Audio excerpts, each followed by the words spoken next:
Hello friends, welcome to the सुबोजीएस academy. साथियों, आज हम लोग रुक्मिणी प्रकाशन का बिहार दरोगा का जो सेट निकाला गया है प्रैक्टिस सेट, तो इसका हम लोग सेट नंबर 2 करेंगे।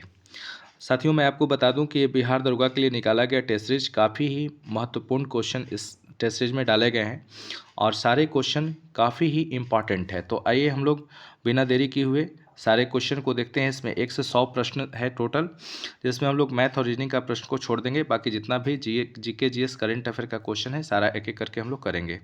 तो चलिए शुरू करते हैं। साथियों, पहला क्वेश्चन दे रखा है कि राष्ट्रीय शिक्षा नीति 2020 का प्रारूप निम्न में से किसकी अध्यक्षता में गठित की गई थी। वीवीआई प्रश्न है, इसको इग्नोर मत कीजिएगा, काफ़ी इंपॉर्टेंट प्रश्न है। तो क्वेश्चन कह रहा है कि राष्ट्रीय शिक्षा नीति 2020 का प्रारूप निम्न में से किसकी अध्यक्षता में की गई थी। तो याद रखिएगा के कस्तूरी रंगन। ठीक है, किसकी अध्यक्षता में तैयार की गई थी?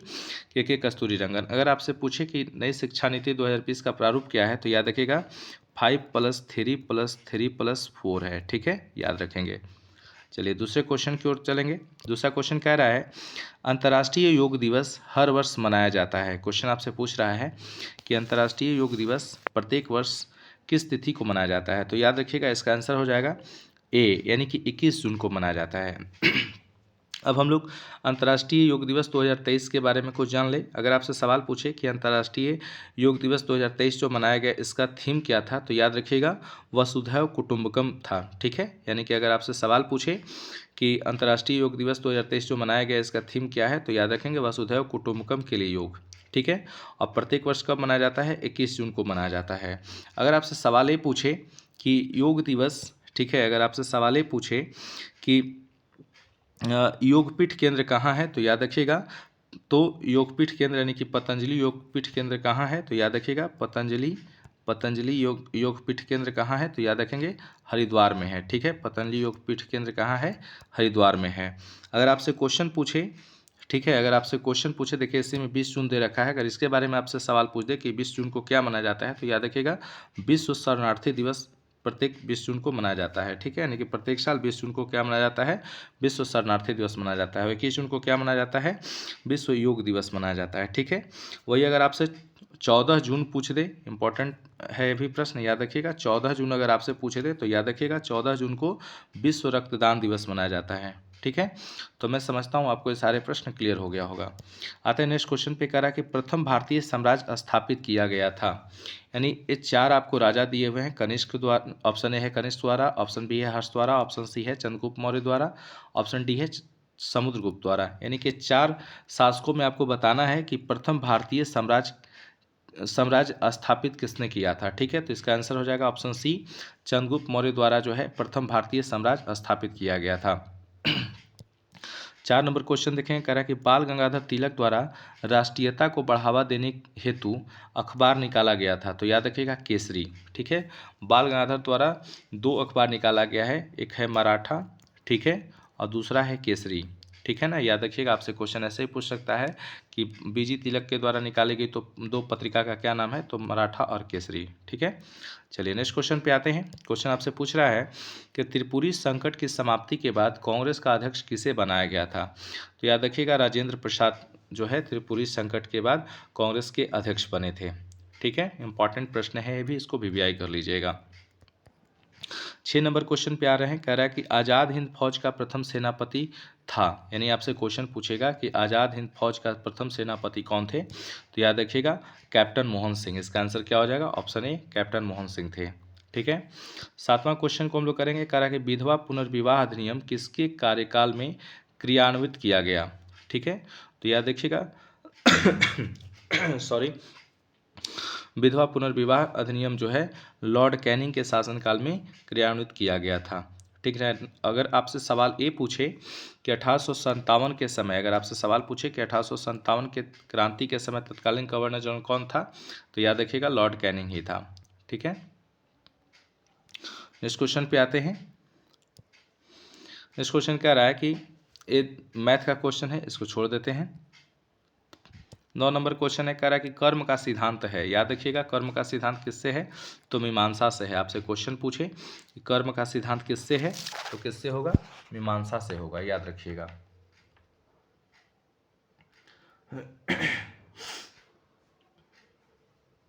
चलिए नेक्स्ट क्वेश्चन पे आते हैं।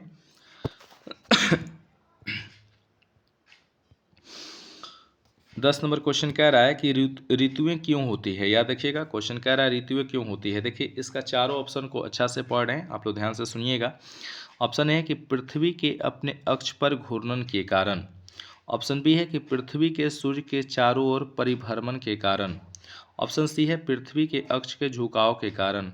ऑप्शन डी है पृथ्वी की आकृति के कारण। तो याद रखिएगा इसका आंसर क्या हो जाएगा, बी हो जाएगा, यानी कि पृथ्वी के सूर्य के चारों ओर परिक्रमा करने के कारण जो है, परिभ्रमण करने के कारण जो है ऋतुएं होती है। ठीक है, तो कह रहा है क्वेश्चन कह रहा है कि ऋतुएं क्यों होती है, तो याद रखिएगा पृथ्वी के सूर्य के चारों ओर परिभ्रमण के कारण।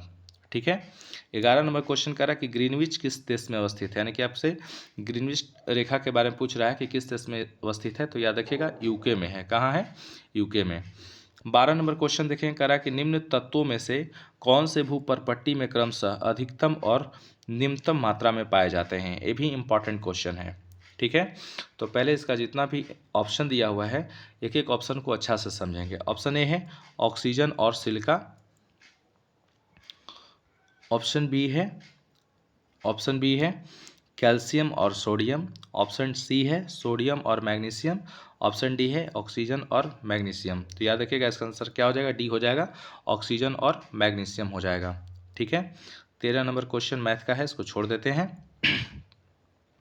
आइए 14 नंबर क्वेश्चन हम लोग करेंगे। कह रहा है कि दादरा और नगर हवेली भारत में निम्न में से किन राज्यों के बीच स्थित है। तो याद रखिएगा दादरा और नगर हवेली जो है वो कहाँ किन किन राज्यों के मध्य स्थित है, तो याद रखिएगा गुजरात व महाराष्ट्र के बीच है। कहाँ है, गुजरात व महाराष्ट्र के बीच।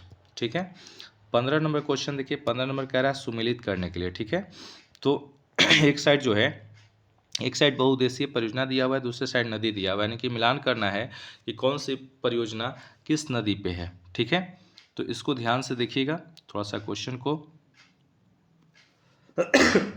सॉरी, देखिए तो सबसे पहले हम लोग चलेंगे। देखिए अगर आप नागार्जुन सागर की बात करें तो नागार्जुन सागर किस नदी पर है, कृष्णा नदी पर है। ठीक है, एक मिनट थोड़ा सा और क्वेश्चन को ऐसे कर लेते हैं।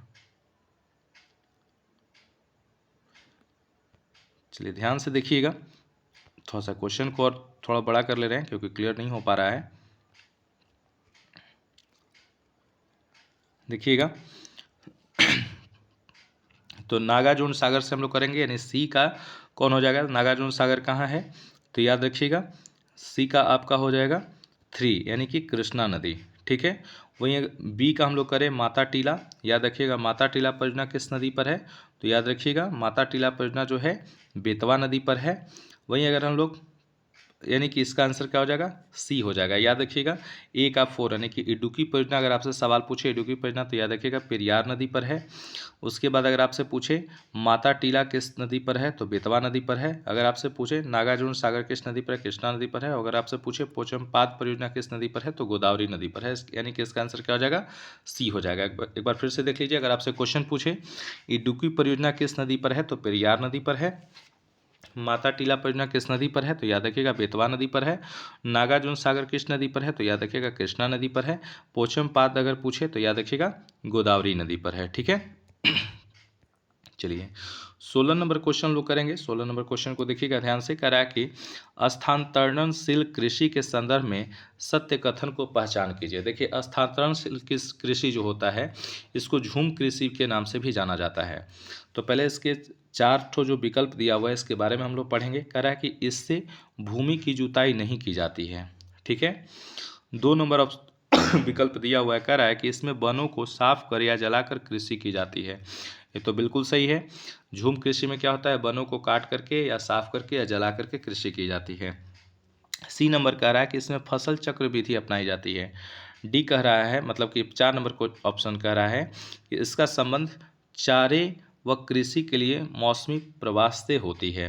ठीक है, तो इसका आंसर क्या हो जाएगा, डी हो जाएगा, यानी कि 1 और 2 केवल हो जाएगा। यानी कि स्थानांतरणशील कृषि के संदर्भ में कौन कौन से कथन सत्य है, तो याद रखिएगा 1 है इसमें भूमि की जुताई नहीं की जाती है, और 2 कह रहा है कि इसमें वनों को साफ कर या जला करके कृषि की जाती है। ठीक है, 17 नंबर क्वेश्चन कह रहा है कि प्रथम तेल परिष्करण संयंत्र कहाँ स्थापित किया गया। तो याद रखिएगा इसका आंसर क्या हो जाएगा, असम के डिगबोई में। कहाँ, असम के डिगबोई में किया गया था। ये VVI प्रश्न है, अगर आपसे क्वेश्चन पूछ दे कि प्रथम तेल परिष्करण संयंत्र कहाँ स्थापित किया गया तो डिगबोई में। अगर आपसे सवाल पूछ दे डिगबोई शहर कहाँ है तो असम में है। 18 नंबर क्वेश्चन करा कि निम्नलिखित में से कौन सा एक राष्ट्रीय पार्क भारत में सर्वप्रथम स्थापित किया गया था। ये भी VVI क्वेश्चन है। देखिए इसमें 4 जो ऑप्शन दिया है, बांदीपुर भी राष्ट्रीय पार्क है, कार्बेट भी है, वेल्दावर भी है, पेरियार भी है, लेकिन क्वेश्चन कह रहा है कि सबसे पहले कौन सा स्थापित किया गया था। तो याद रखिएगा जिम कार्बेट, ठीक है ना, जिम कार्बेट। अगर आपसे सवाल पूछे कि जिम कार्बेट है कहाँ तो याद रखिएगा उत्तराखंड में है। सॉरी। आइए नेक्स्ट क्वेश्चन पे ध्यान दीजिएगा। 19 नंबर क्वेश्चन कह रहा है कि काली मिट्टी का विस्तार पाया जाता है। यानी क्वेश्चन कह रहा है कि काली मिट्टी का विस्तार किन के राज्यों में पाया जाता है। तो याद रखिएगा महाराष्ट्र में पाया जाता है, मध्य प्रदेश में पाया जाता है, गुजरात में भी पाया जाता है। यानी कि इसका ऑप्शन क्या हो जाएगा, डी हो जाएगा, इनमें से सभी। देखिए काली मिट्टी को काली कपासी मिट्टी के नाम से भी जाना जाता है, ठीक है, कपासी मिट्टी के नाम से भी जाना जाता है काली मिट्टी को। चलिए 20 नंबर क्वेश्चन पे आते हैं। 20 नंबर क्वेश्चन कह रहा है कि अम्लीय वर्षा पर्यावरण में निम्न प्रदूषण से होती है। क्वेश्चन आपसे पूछ रहा है कि अम्लीय वर्षा जो है पर्यावरण में निम्न प्रदूषण यानी कौन से प्रदूषण से होती है। तो याद रखिएगा इसका आंसर क्या हो जाएगा, डी हो जाएगा, नाइट्रोजन के ऑक्साइड व सल्फर डाइऑक्साइड के कारण, ठीक है। अम्लीय वर्षा क्यों होती है पर्यावरण में, तो नाइट्रोजन के ऑक्साइड एवं सल्फर डाइऑक्साइड के कारण होती है, ठीक है। 21 नंबर क्वेश्चन को देखें, कह रहा है कि राष्ट्रीय प्रतीक में सिंहों की संख्या कितनी होती है। जो राष्ट्रीय जो प्रतीक है उसमें सिंहों की संख्या पूछा है, तो याद रखिएगा कितना होता है, 4 होता है।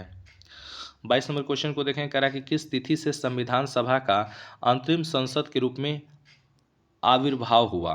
ठीक है, VVI क्वेश्चन है, इसको इग्नोर नहीं कीजिएगा। क्वेश्चन कह रहा है कि किस तिथि से संविधान सभा का अंतरिम संसद के रूप में आविर्भाव हुआ। तो याद रखिएगा इसका आंसर हो जाएगा 26 जनवरी 1950 को, यानी कि ऑप्शन इसका बी हो जाएगा। 23 नंबर क्वेश्चन कह रहा है कि निम्नलिखित में से कौन वित्त आयोग द्वारा की गई प्रत्येक सिफारिश को संसद के प्रत्येक सदन के समक्ष रखवाता है। इंपॉर्टेंट क्वेश्चन है, एक बार फिर से मैं क्वेश्चन को पढ़ रहा हूँ, ध्यान से सुनिएगा। क्वेश्चन कह रहा है कि निम्नलिखित में से कौन वित्त आयोग द्वारा की गई प्रत्येक सिफारिश को संसद के प्रत्येक सदन के समक्ष रखवाता है। तो याद रखिएगा भारत का राष्ट्रपति। इसका आंसर क्या हो जाएगा, ऑप्शन ए भारत का राष्ट्रपति। 24 नंबर क्वेश्चन देखिए, कह रहा है कि संविधान की प्रस्तावना सभी भारतीय नागरिकों को निम्न में से कौन सा एक उपलब्ध कराने के लिए वादा नहीं करती है। तो याद रखिएगा इसका आंसर क्या हो जाएगा, ऑप्शन डी हो जाएगा, पूजा की समानता। क्षमा कीजिएगा, थोड़ा गला में खराश है। चलिए, तो अब क्या क्या वादा करती है इसके बारे में हम लोग जान लें।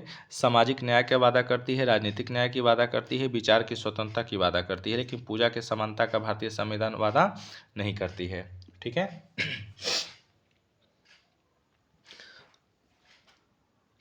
आइए नेक्स्ट क्वेश्चन पे आते हैं। क्वेश्चन कह रहा है कि निम्नलिखित कथनों का परीक्षण कीजिए और नीचे दिए गए कूट से सही उत्तर का चयन कीजिए। ठीक है, आइए। 1 नंबर कह रहा है कि संपत्ति का अधिकार अब मूलभूत अधिकार नहीं है। ठीक है, संपत्ति का अधिकार अब मूलभूत अधिकार नहीं है, बिल्कुल सही कह रहा है। राज्यसभा एक धन बिल को रोक सकती है। 3 नंबर कह रहा है कि भारतीय संविधान की प्रस्तावना में 42वें संशोधन द्वारा धर्मनिरपेक्ष समाजवाद तथा अखंडता को जोड़ा गया। सही है। संसद के दोनों सदनों में कोई विवाद लोकसभा अध्यक्ष की व्यवस्था द्वारा सुलझाया जा सकता है। अब इसका आंसर क्या होगा, तो इसका आंसर हो जाएगा बी, 1 और 3। यानी 1 में क्या है, संपत्ति का अधिकार अब मूलभूत अधिकार नहीं है, बिल्कुल सही है, अब एक कानूनी अधिकार हो गया है। और 3 क्या कह रहा है कि भारतीय संविधान की प्रस्तावना में 42वें संविधान संशोधन द्वारा धर्मनिरपेक्ष समाजवाद तथा अखंडता को जोड़ा गया है। तो आपका इसका आंसर क्या हो जाएगा, ऑप्शन नंबर बी हो जाएगा, 1 और 3। नेक्स्ट क्वेश्चन कह रहा है राष्ट्रपति शासन घोषित किया जा सकता है। थोड़ा सा क्वेश्चन को और बड़ा कर ले। क्वेश्चन कह रहा है कि राष्ट्रपति शासन घोषित किया जा सकता है। अब इसके सारे ऑप्शन को पढ़िए। ऑप्शन ए कह रहा है कि केंद्रीय मंत्रिमंडल की लिखित सलाह पर। ऑप्शन बी है संबंधित राज्य के राज्यपाल की मौखिक अनुशंसा पर। ऑप्शन सी है राज्यपाल की लिखित सिफारिश पर राष्ट्रपति इस बात से सहमत हो कि राज्य का शासन संविधान के उपबंधों के अनुसार नहीं चल रहा है। तो इसका आंसर क्या हो जाएगा, सी हो जाएगा। यानी कि अगर किसी भी राज्य का राज्यपाल अगर ये लिख करके दे दे कि यहाँ पर जो है संविधान के अनुसार शासन नहीं चलाया जा रहा है या नहीं चल रहा है, तो उस राज्य में जो है राष्ट्रपति शासन लग जाएगा। 27 नंबर क्वेश्चन कह रहा है कि निम्नलिखित में से कौन से विषय है जिन पर कम से कम आधे राज्यों के विधानमंडलों के अनुसमर्थन से ही संवैधानिक संशोधन संभव है। इसका एक एक हम लोग विकल्प को पढ़ेंगे, उसके बाद आंसर को करेंगे। तो कह रहा है विकल्प फर्स्ट दिया है कि राष्ट्रपति का निर्वाचन, 2 है संसद में राज्यों का प्रतिनिधित्व, 3 है 7वीं अनुसूची में कोई भी सूची, 4 है किसी राज्य की विधान परिषद की समाप्ति। तो याद रखिएगा इसका ए हो जाएगा 1, 2 और 3। क्या हो जाएगा? राष्ट्रपति का निर्वाचन बिल्कुल सही है, 2 संसद में राज्यों के प्रतिनिधित्व भी सही है, और 3 7वीं अनुसूची में कोई भी सूची बिल्कुल सही है। ठीक है, आइए हम लोग 28 नंबर क्वेश्चन को देखेंगे। 28 नंबर क्वेश्चन कह रहा है कि ध्यानाकर्षण सूचना के प्रावधान ने निम्नलिखित में से किसके क्षेत्र को सीमित किया है। क्वेश्चन कह रहा है कि ध्यानाकर्षण सूचना के प्रावधान ने निम्नलिखित में से किसके क्षेत्र को सीमित किया है। तो याद रखिएगा इसका आंसर क्या हो जाएगा? अल्पावधि चर्चा, यानी 28 का ऑप्शन ए हो जाएगा, अल्पावधि चर्चा। 29 नंबर क्वेश्चन कह रहा है भारतीय अर्थव्यवस्था के उदारीकरण का अग्रदूत किसको कहा जाता है। तो याद रखिएगा डॉक्टर मनमोहन सिंह, पूर्व भारत के प्रधानमंत्री डॉक्टर मनमोहन सिंह को भारतीय अर्थव्यवस्था के उदारीकरण का अग्रदूत कहा जाता है। 30 नंबर क्वेश्चन मैथ है, इसको छोड़ देंगे। 31 नंबर क्वेश्चन कह रहा है कि नीति आयोग के संरचना से संबंधित सत्य कथनों पर विचार कीजिए। एक कह रहा है कि गवर्निंग काउंसिल के सदस्य सभी मुख्यमंत्री केंद्र शासित प्रदेशों के उपराज्यपाल या प्रशासक होते हैं। ठीक है, 2 कह रहा है कि नीति आयोग के पदेन सदस्य 7 केंद्रीय मंत्री होते हैं। तो इसका आंसर क्या हो जाएगा? बी हो जाएगा, केवल एक, यानी कि गवर्निंग काउंसिल के सदस्य सभी मुख्यमंत्री केंद्र शासित प्रदेशों के उपराज्यपाल प्रशासक होते हैं, इसका आंसर होगा। 32 नंबर क्वेश्चन मैथ है, इसको छोड़ देंगे। आइए 33 नंबर क्वेश्चन लोग करेंगे। कह रहा कि भारत में बहुराष्ट्रीय कंपनी को प्रोत्साहन देना बढ़ावा देना है। क्वेश्चन आपसे पूछेगा कि भारत में बहुराष्ट्रीय कंपनी को प्रोत्साहन देना बढ़ावा देना है, तो याद रखिएगा इसका आंसर क्या हो जाएगा?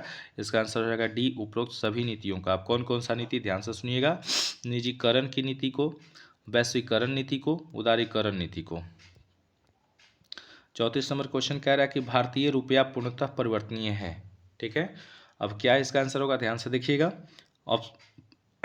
ऑप्शन ए कह रहा है कि भुगतान शेष के पूंजी लेख के संबंध में, 2 कह रहा है स्वर्ण में, 3 कह रहा है भुगतान शेष के चालू लेखा के संबंध में, यानी इसका आंसर क्या हो जाएगा? ऑप्शन सी हो जाएगा, केवल 3, यानी कि भारतीय रुपया पूर्णतः परिवर्तनीय है किस रूप में है? तो भुगतान शेष चालू लेखा के संबंध में परिवर्तनीय है। दोस्तों क्षमा कीजिएगा, थोड़ा मौसम परिवर्तन के कारण गला में खराश हो गया है। आइए 35 नंबर क्वेश्चन, ये भी मिलान करना है, ध्यान से देखिएगा 35 नंबर क्वेश्चन को। चलिए ध्यान से हम लोग देखेंगे 35 का आंसर क्या होगा। तो देखिएगा इसका ऑप्शन हो जाएगा बी, यानी कि विद्युत चुंबकत्व का सिद्धांत किसने दिया? फैराडे ने दिया। ध्यान से सुनिएगा, विद्युत चुंबकत्व का सिद्धांत किसने दिया? फैराडे ने दिया। अनुवांशिकता का सिद्धांत किसने दिया? तो आपको पता होगा कि ग्रेगर मेंडल ने मटर के दाने में किए थे। जड़त्व का नियम का किसने दिया? न्यूटन ने दिया। प्राकृतिक वर्णवाद का सिद्धांत किसने दिया है? चार्ल्स डार्विन ने दिया है। तो इसका आंसर क्या हो जाएगा? बी हो जाएगा।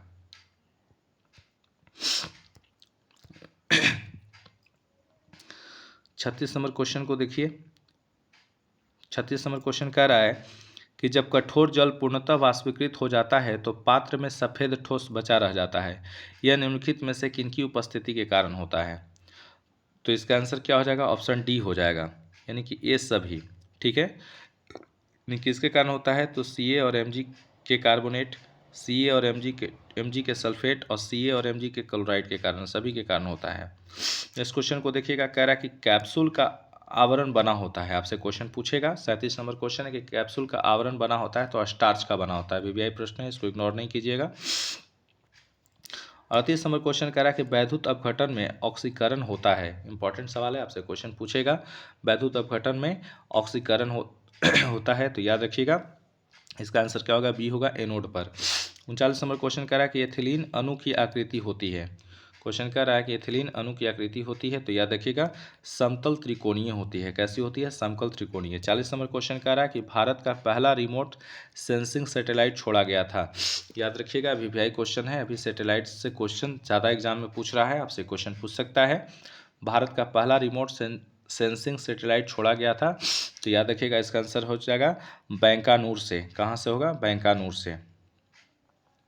नेक्स्ट क्वेश्चन कह रहा है कि निम्नलिखित में से कौन सा एक वह प्रोग्राम है जो उच्च स्तर भाषा को मशीन में बदलता है? तो याद रखिएगा इसका आंसर क्या हो जाएगा? डी हो जाएगा, संकलक। ठीक है, इसका आंसर क्या होगा? संकलक हो जाएगा। नेक्स्ट क्वेश्चन कह रहा है कि रडार का प्रयोग किया जाता है। ध्यान से सुनिएगा, रडार का प्रयोग कहाँ किया जाता है?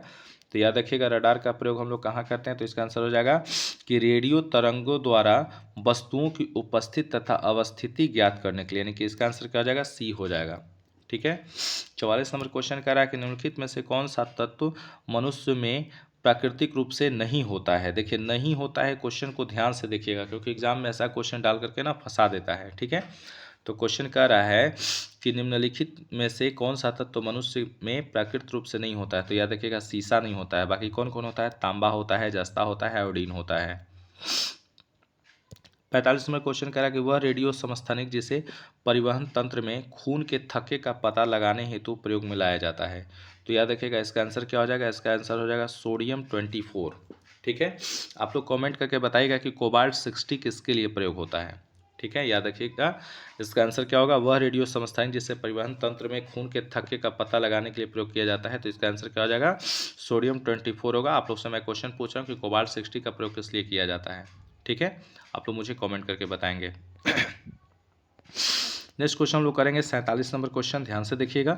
47 नंबर क्वेश्चन कह रहा है कि नवजात शिशु को ट्रिपल एंटीजन वैक्सीन निम्नलिखित में से किन रोगों से प्रतिरक्षा करने के लिए लगाई जाती है? जब बच्चा को जन्म लेता है तो उसको ट्रिपल एंटीजन वैक्सीन लगाई जाती है। तो उसी के बारे में पूछ रहा है कि किन किन रोगों को प्रतिरक्षा के लिए लगाई जाती है। तो याद रखिएगा ये होगा कुकुर खांसी, टिटनेस और डिप्थीरिया, यानी इसका आंसर हो जाएगा बी, कुकुर खांसी, टिटनेस और डिप्थीरिया।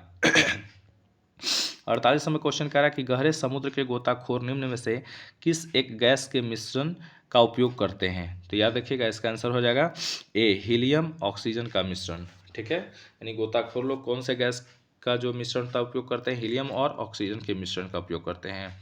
49 नंबर क्वेश्चन कह रहा है कि खानों में विस्फोट का सबसे महत्वपूर्ण कारण क्या है? वीवीआई प्रश्न है, क्वेश्चन आपसे पूछ सकता है, एग्जाम में कई बार पूछा भी है कि खानों में विस्फोट का सबसे महत्वपूर्ण कारण क्या है? तो याद रखिएगा इसका आंसर हो जाएगा सी, मीथेन का हवा से मिलना। 50 नंबर क्वेश्चन कह रहा है भारहीनता में जल को किस विधि द्वारा गर्म किया जाता है? क्वेश्चन आपसे पूछेगा कि भारहीनता में जल को किस विधि द्वारा गर्म किया जाता है? तो याद रखिएगा विकिरण द्वारा। किसके द्वारा किया जाता है? विकिरण द्वारा। 51 नंबर क्वेश्चन कह रहा है कि जब आंख में धूल जाती है तो उसका कौन सा अंग सूझ जाता है? वीवीआई क्वेश्चन है, ये भी आपसे क्वेश्चन पूछ सकता है। कह रहा है कि जब आंख में धूल जाती है तो उसका कौन सा अंग सूझ जाता है और गुलाबी हो जाता है? तो याद रखिएगा इसका आंसर क्या हो जाएगा? कंजकटाइवा, जिसको नेत्र श्लेष्मा कहते हैं, यानी कि क्या कहा जाता है? कंजकटाइवा सूझ जाता है। 52 नंबर क्वेश्चन कह रहा है कि निम्नलिखित में से कौन मानव शरीर को संक्रमण के विरुद्ध संघर्ष करने में सहायता करता है? तो याद रखिएगा इसका आंसर क्या हो जाएगा? श्वेत रुधिर कोशिका। ठीक है, यानी कि मानव शरीर में संक्रमण के विरुद्ध लड़ने के लिए कौन सहायता करता है? तो श्वेत रुधिर कोशिका हो जाएगा। ठीक है, चलिए नेक्स्ट क्वेश्चन पे आते हैं। क्वेश्चन कह रहा है चौथा क्वेश्चन, 53 नंबर क्वेश्चन कह रहा है, ध्यान से देखिएगा। कह रहा है कि त्वचा का रंग निर्धारित करने वाले वर्निक मेलेनिन के संबंध में निम्न में से कौन से कथन सत्य है? तो याद रखिएगा इसका आंसर क्या हो जाएगा? इसका आंसर हो जाएगा बी, यानी कि केवल 2। कह रहा है कि यह पराबैंगनी प्रकाश के लिए अपारदर्शक होता है। 54 नंबर क्वेश्चन कह रहा है कि वास्तविक सूर्योदय के थोड़ा पहले दृश्यमान होता है। ध्यान से देखिएगा, क्वेश्चन कह रहा है, पर फिर से मैं क्वेश्चन को दिखा दूं आप लोग को। क्वेश्चन कह रहा है कि वास्तविक सूर्योदय के थोड़ा पहले दृश्यमान होता है। ठीक है, इसका आंसर क्या हो जाएगा? डी, वायुमंडलीय अपवर्तन, यानी कि वास्तविक सूर्योदय के थोड़ा पहले क्या दृश्यमान होता है? तो वायुमंडलीय अपवर्तन होता है।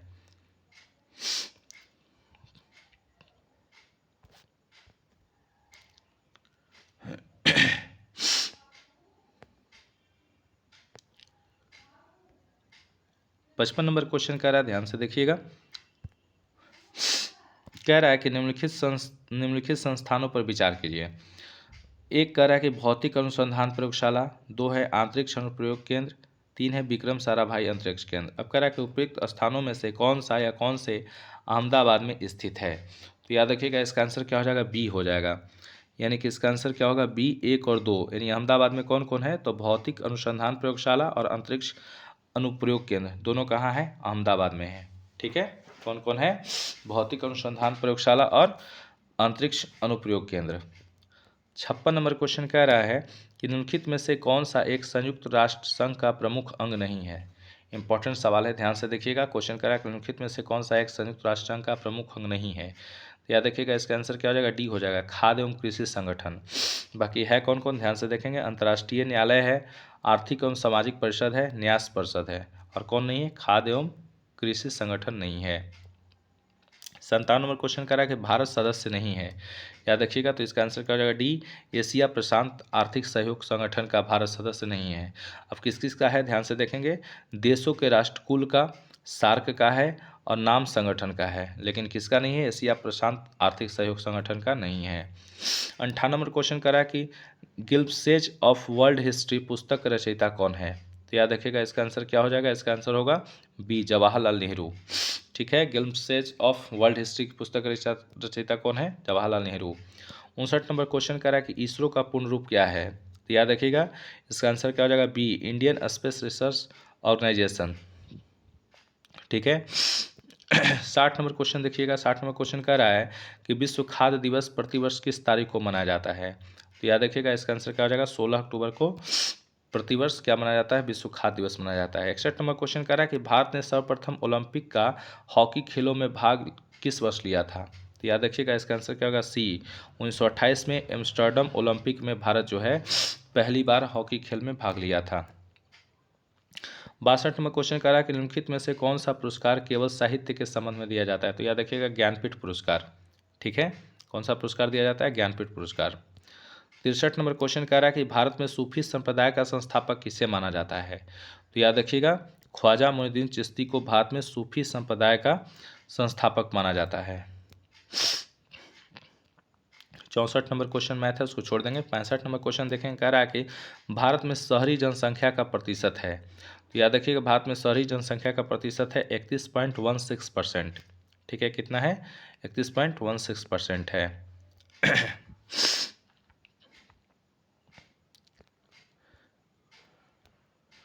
66 नंबर क्वेश्चन देखिए, कह रहा है कि डीएनए पॉलीमरेज एंजाइम किसके संश्लेषण में काम आता है? तो याद रखिएगा, इसका आंसर क्या हो जाएगा? सी हो जाएगा, यानी न्यूक्लियोटाइड्स के संश्लेषण में काम आता है।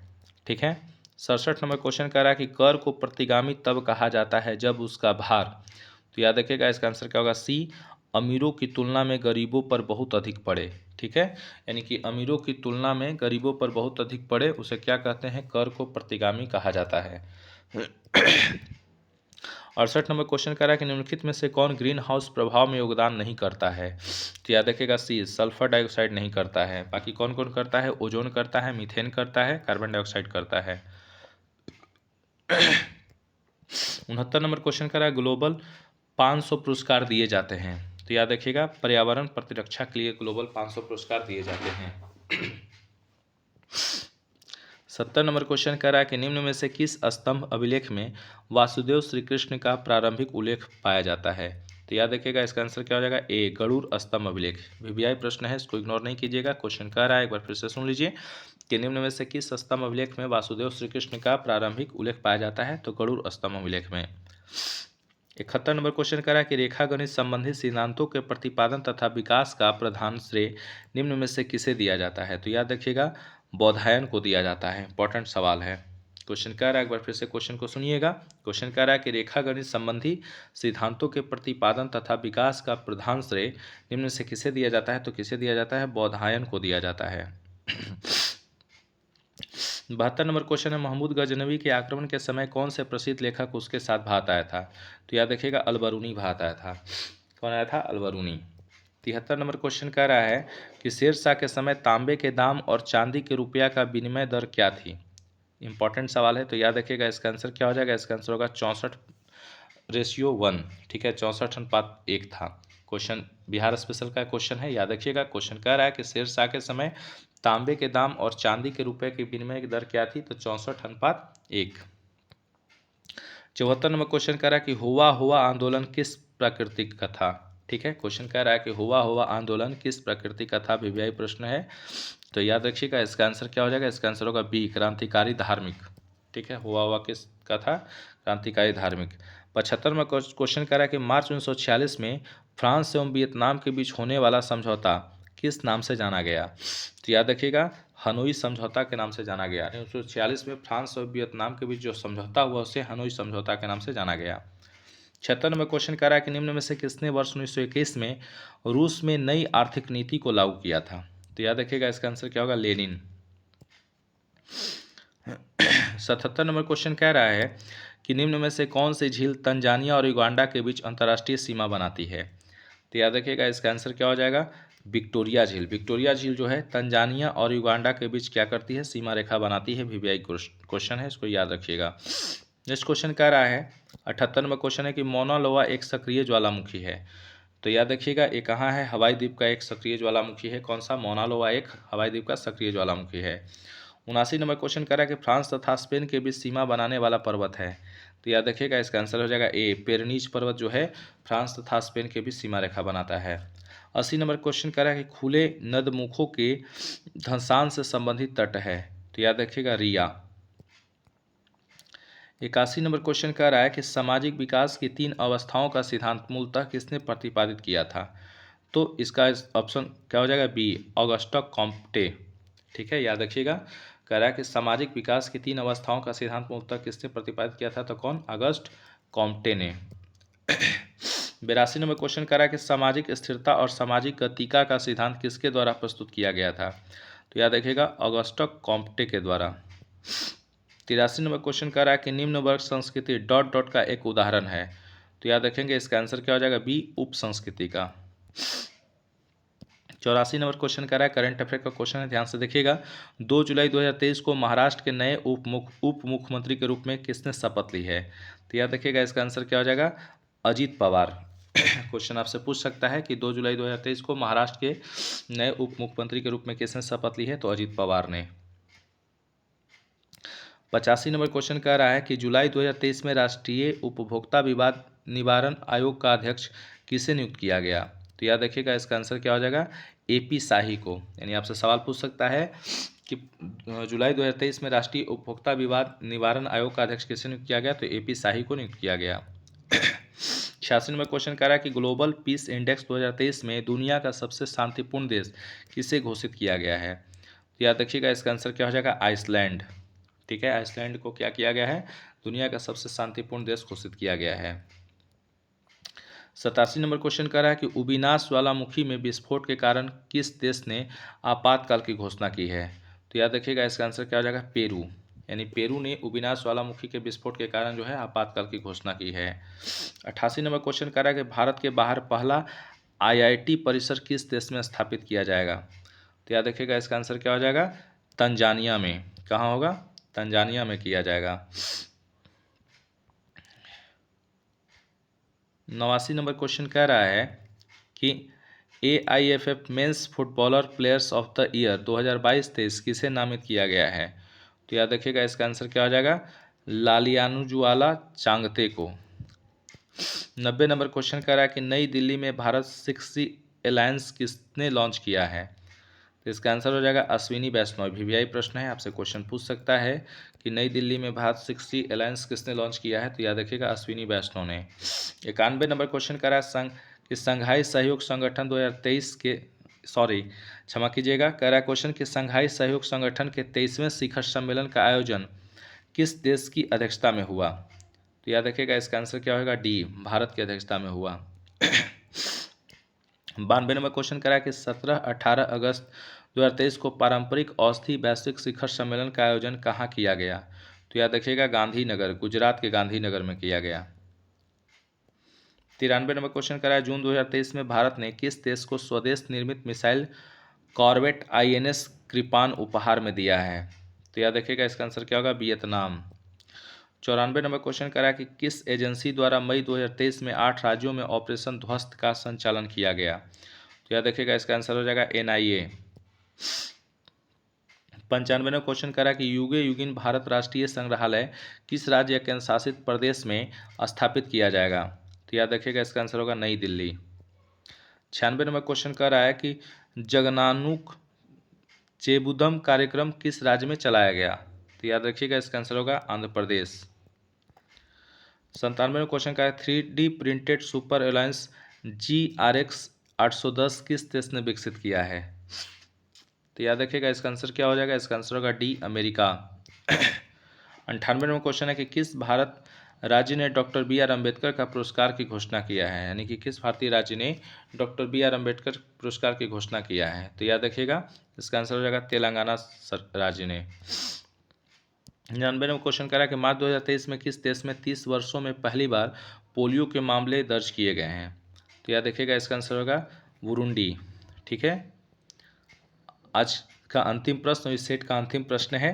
क्वेश्चन कह रहा है कि MD 15 बसों का प्रायोगिक परीक्षण और M100 कोर्स में लिखा हुआ है 100% मेथनॉल का प्रोटोटाइप किस शहर में लॉन्च किया गया है? तो याद रखिएगा इसका आंसर होगा बेंगलुरु। साथियों, जितना भी इस सेट में क्वेश्चन था कुल 100 के 100 प्रश्न करा दिए हैं।